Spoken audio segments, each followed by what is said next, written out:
European Union aviation safety agency के बाद अब भारत के directorate general of civil aviation ने भी रेडिएशन को लेकर डायरेक्टिव जारी कर दिए हैं। इस डायरेक्टिव के बाद तमाम एयरलाइंस के करीब 400 से ज्यादा प्लेन्स की ग्राउंड होने की संभावना है। इन प्लेन्स को तब तक ऑपरेट नहीं किया जा सकता है जब तक उनमें बताए गए जरूरी मॉडिफिकेशन नहीं कर दिए जाते हैं। आपके हवाई सफर पर कुछ दिनों के लिए सूर्य की रेडिएशन का ग्रहण लग चुका है। भारत में एयरबस के A320 ही नहीं, दूसरी सीरीज के एयरक्राफ्ट को ग्राउंड करने का आदेश जारी कर दिया गया है। यह आदेश directorate general of civil aviation की तरफ से जारी किया गया है। डीजीसीए ने एयरबस A320 के अलावा अब A319 और A321 सीरीज के प्लेन्स को ग्राउंड करने का निर्देश सभी एयरलाइंस को दिया है।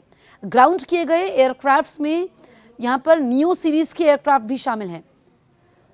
आपको बताएं कि एयरबस का A320 ही नहीं, अब ग्राउंड होंगे इस सीरीज के सभी प्लेन्स। डीजीसीए ने जो डायरेक्टिव जारी किए हैं उसको लेकर के हम आपको बता रहे हैं, और आप देखिए कि इसका असर जो है पड़ेगा, क्योंकि अभी हमने देखा कि जो ये एयरबस A320 सीरीज़ के विमान थे, सॉफ्टवेयर में कुछ तकनीकी दिक्कत आई, सॉफ्टवेयर अपडेट होना था, और उसको लेकर के पहले ये कहा गया कि फ़्लाइट्स कैंसिल हो सकती हैं, डिले हो सकती है, लेकिन फिर ये क्लियर किया गया कि ये सिर्फ बुलेटिन है, यानी कि एडवाइजरी है, इसमें लोगों को घबराने की ज़रूरत नहीं है।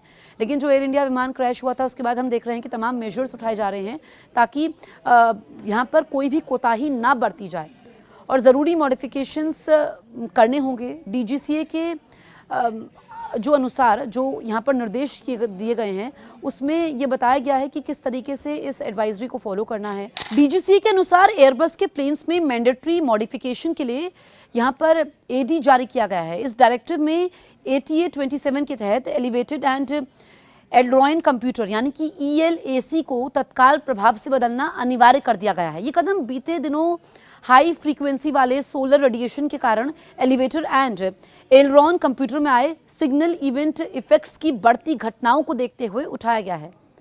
बीते दिनों European Union aviation safety agency यानी कि EASA ने भी एक इमरजेंसी डायरेक्टिव जारी किया था। डीजीसीए ने अपने सर्कुलर में एयरलाइंस को स्पष्ट कर दिया है कि मैंडेटरी मॉडिफिकेशन के दायरे में आने वाले किसी भी प्लेन्स को अब तक ऑपरेट तब तक नहीं किया जाएगा जब तक मैंडेटरी मॉडिफिकेशन और एयरवर्दिनेंस डायरेक्टिव में किए गए डायरेक्शन को पूरी तरीके से लागू नहीं कर दिया जाता है, यानी कि जब तक का मॉडिफिकेशन नहीं होता है तब तक ये प्लेन्स ऑपरेट नहीं कर पाएंगे। आपको बताएं कि यहाँ पर हाई एल्टीट्यूड पर ELAC L103 या उससे पुराने सॉफ्टवेयर सोलर रेडिएशन के समय कॉस्मिक रेडिएशन और सोलर पार्टिकल इवेंट्स यानी कि SPE से प्रभावित हो रहे हैं, जिससे फ्लाइट कंट्रोल सिस्टम में अस्थायी गड़बड़ी या पूर्ण फेलियर की आशंका बढ़ गई है, क्योंकि फ्लाइट को कंट्रोल करने में काफ़ी परेशानी हो रही थी। और एक उदाहरण भी हमने देखा था पहले।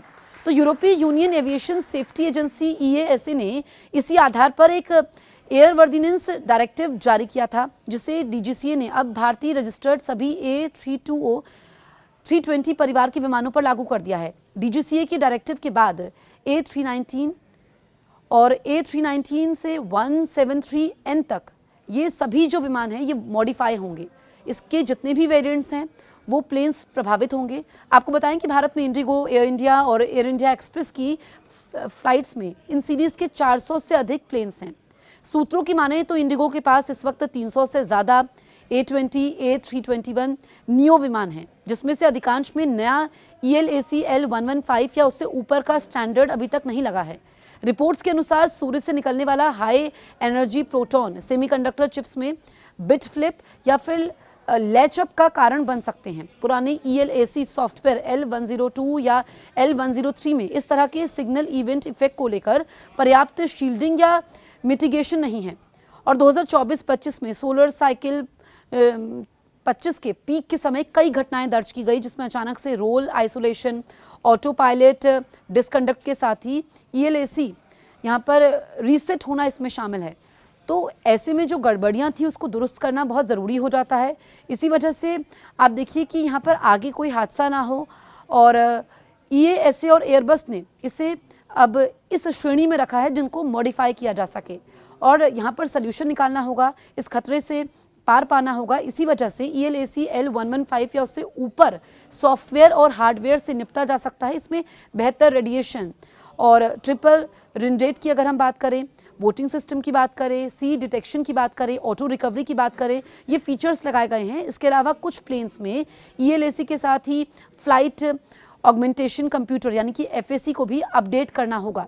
एयरबस के इन सीरीज़ के प्लेन्स के लिए जारी हुआ डायरेक्टिव, आपको बताएं कि इसमें अलग अलग जो सीरीज़ हैं उसके लिए ये डायरेक्टिव जारी हुआ है और तब तक ये ऑपरेट नहीं कर सकते हैं जब तक इनको मॉडिफाई नहीं किया जाए।